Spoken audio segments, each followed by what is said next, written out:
আসসালামু আলাইকুম my loving students. আমি আবার একটা ক্লাসে চলে আসলাম। এখানে একটা সেন্টেন্স লিখছি, দে হেল্পড মি। আমার প্রতিদিনের মিশন স্টুডেন্টদের বেসিক ঠিক হয়ে যায়। আসলে আমি জানি না আমার ক্লাসগুলো দিয়ে কতটুকু করতে পারবো, কিন্তু বেসিকটা যদি আমি ঠিক করে ফেলতে পারি স্টুডেন্টদের, তারা এই বেসিক থেকে platform work, tag question, interrogative, negative সবগুলো করতে পারবে। এই জন্য আমার টার্গেট হলো প্রতিদিন আমি একটা বাক্য, যে বাক্যটার একটা স্টুডেন্ট বাংলা করবে, এই বাক্যটার এবার ভয়েসও করবে, ইন্টারোগেটিভও করবে, নেগেটিভও করবে, সে ট্যাগ কোশ্চেনও করবে।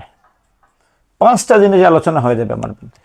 আসলে আমার একটা ক্লাসে এইভাবে 5টা জিনিস যদি একটা স্টুডেন্ট প্রত্যেকটা ক্লাসে একটু একটু করে শিখে ফেলে, তো তা আমার মনে হয় না স্টুডেন্টের জন্য বেসিকের জন্য লাগবে। ওর জীবনে, ওর লাইফে স্টুডেন্ট অনেক দূরে আগাক, কত দূরে আগাতে চায় আগাতে পারবে ইনশাআল্লাহ তাআলা। দেখি এরপরে আমি ভয়েসের প্যাসিভ থেকে অ্যাক্টিভ আবার একটু দেখাবো, ভয়েস প্র্যাকটিসের ক্লাস এগুলো আমার। এরপরে বলি, আসলে একটা বাক্য বাংলা করতে গেলে ভার্ব হেল্প করবে। হেল্পড, হেল্পড কোথা থেকে আসছে? Help, help, helped, helped. তো এই যে ভার্ব টু আর এইটাও ভার্ব থ্রি, এটা কি মনে করবো? ভার্ব টু মনে করবো। ভার্ব থ্রি হইতে গেলে হ্যাভ এস লাগবে স্টুডেন্টস। এখন আমরা এটাকে বাংলা করি। দে মানে তারা, এটুকু বুঝি। মি মানে আমাকে, এটুকু স্টুডেন্ট জানে। হেল্প মানে সাহায্য করা। ভার্ব টু যদি আমি এটাকে ধরি, তাহলে ভার্ব টুর সঙ্গে কি লাম ল লেন পাস্ট ইনডিফিনিট টেন্স, স্টুডেন্ট টেন্সে চলে যাবে। তাহলে কি হলো? কি লিখবো আমরা? তারা, দে মানে তারা, মি মানে আমাকে, সাহায্য করা হেল্প। তাহলে এখানে ভার্ব টু যেহেতু সাহায্য করেছিল, লাম ল লেন লাগাবে।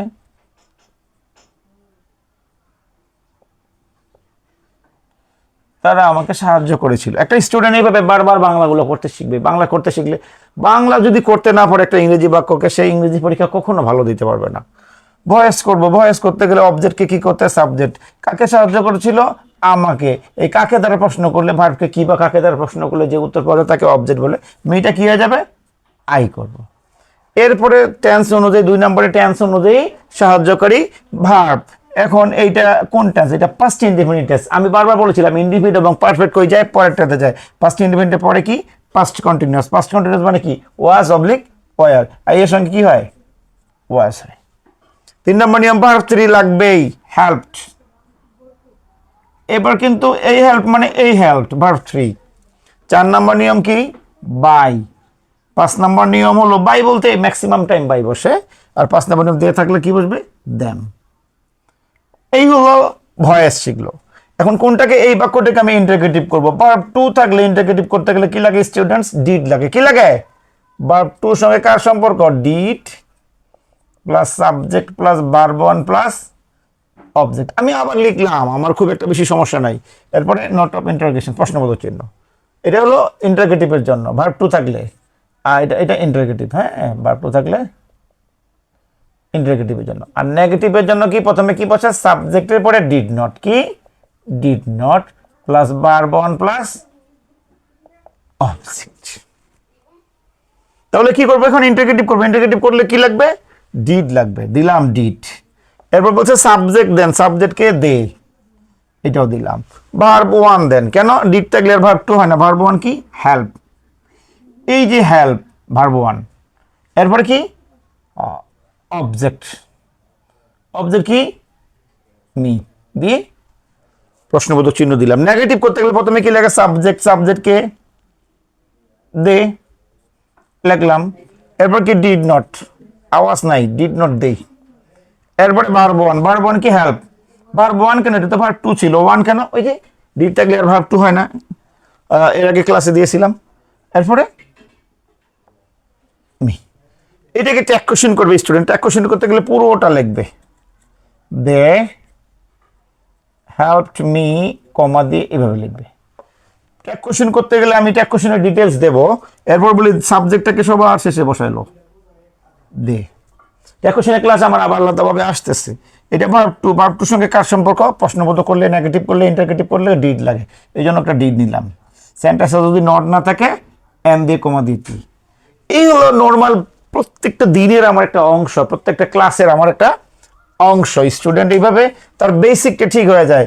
বাংলা পারে, ভয়েস পারে, ইন্টারগেটিভ পারে, নেগেটিভ পারে, ট্যাগ কোশ্চেন পারে, স্টুডেন্টটা মোটামুটি তার বেসিকটা ঠিক হয়ে যাবে।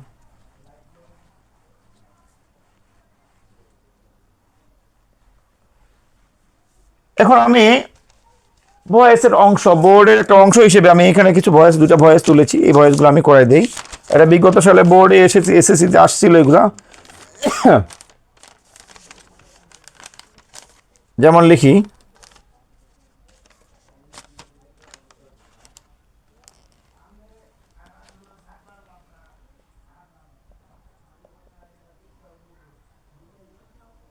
students are going to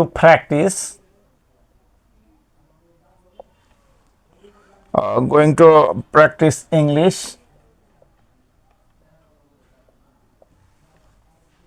more and more.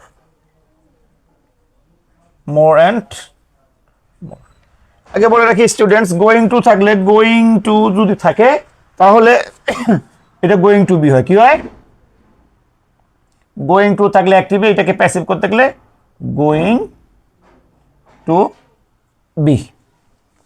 তাহলে এখন এখানে প্রথমে একটা বাক্য, এটা অ্যাক্টিভ ভয়েস না প্যাসিভ ভয়েস, এটা বোঝা দরকার। এটা অ্যাক্টিভ ভয়েস, এটাকে আমরা কি করব? প্যাসিভ করব। কি করব? প্যাসিভ করতে গেলে আমাকে কি করতে হবে? অবজেক্টকে সাবজেক্ট। আমাদের স্টুডেন্ট কি প্র্যাকটিস করবে?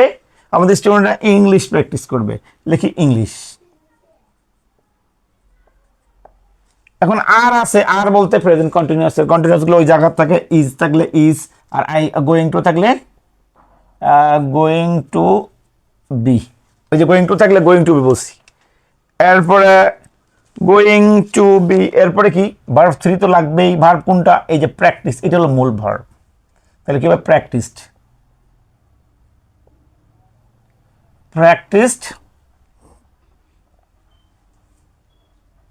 কি প্র্যাকটিস করবে? English is going to be practised more and more. লিখি মোর অ্যান্ড মোর বাই, এরপর বাই কি? এরপরে বাই আওয়ার স্টুডেন্টস।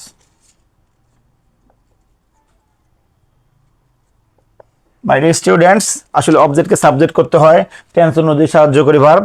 এখানে ইজ থাকলে কন্টিনিউয়াস, থাকলে কন্টিনিউয়াসই দিছি, আর গোয়িং টু থাকলে গোয়িং টু বি হয়। এটা রুল একটা। তাহলে গোয়িং টু বি দিলাম। এরপরে ভার্ব 3 তো লাগবেই, লাগলে এরপরে অতিরিক্ত অংশটা দিলাম। এরপরে থাকলো কি? বাই, এবং বাই থাকলো, আর এরপরে ওই সাবজেক্টটাকে অবজেক্ট করেছি। একটু অসুস্থ তো, আমি কাশি দিচ্ছি। এই হলো ভয়েস, এইভাবে প্র্যাকটিস করবে স্টুডেন্টস। আর একটা প্র্যাকটিস করবো আমরা। আর একটা প্র্যাকটিস হলো it leads one to be happy. দেখি ছোট একটা voice. It leads one to be happy. এটাকেও প্যাসিভ করতে হবে।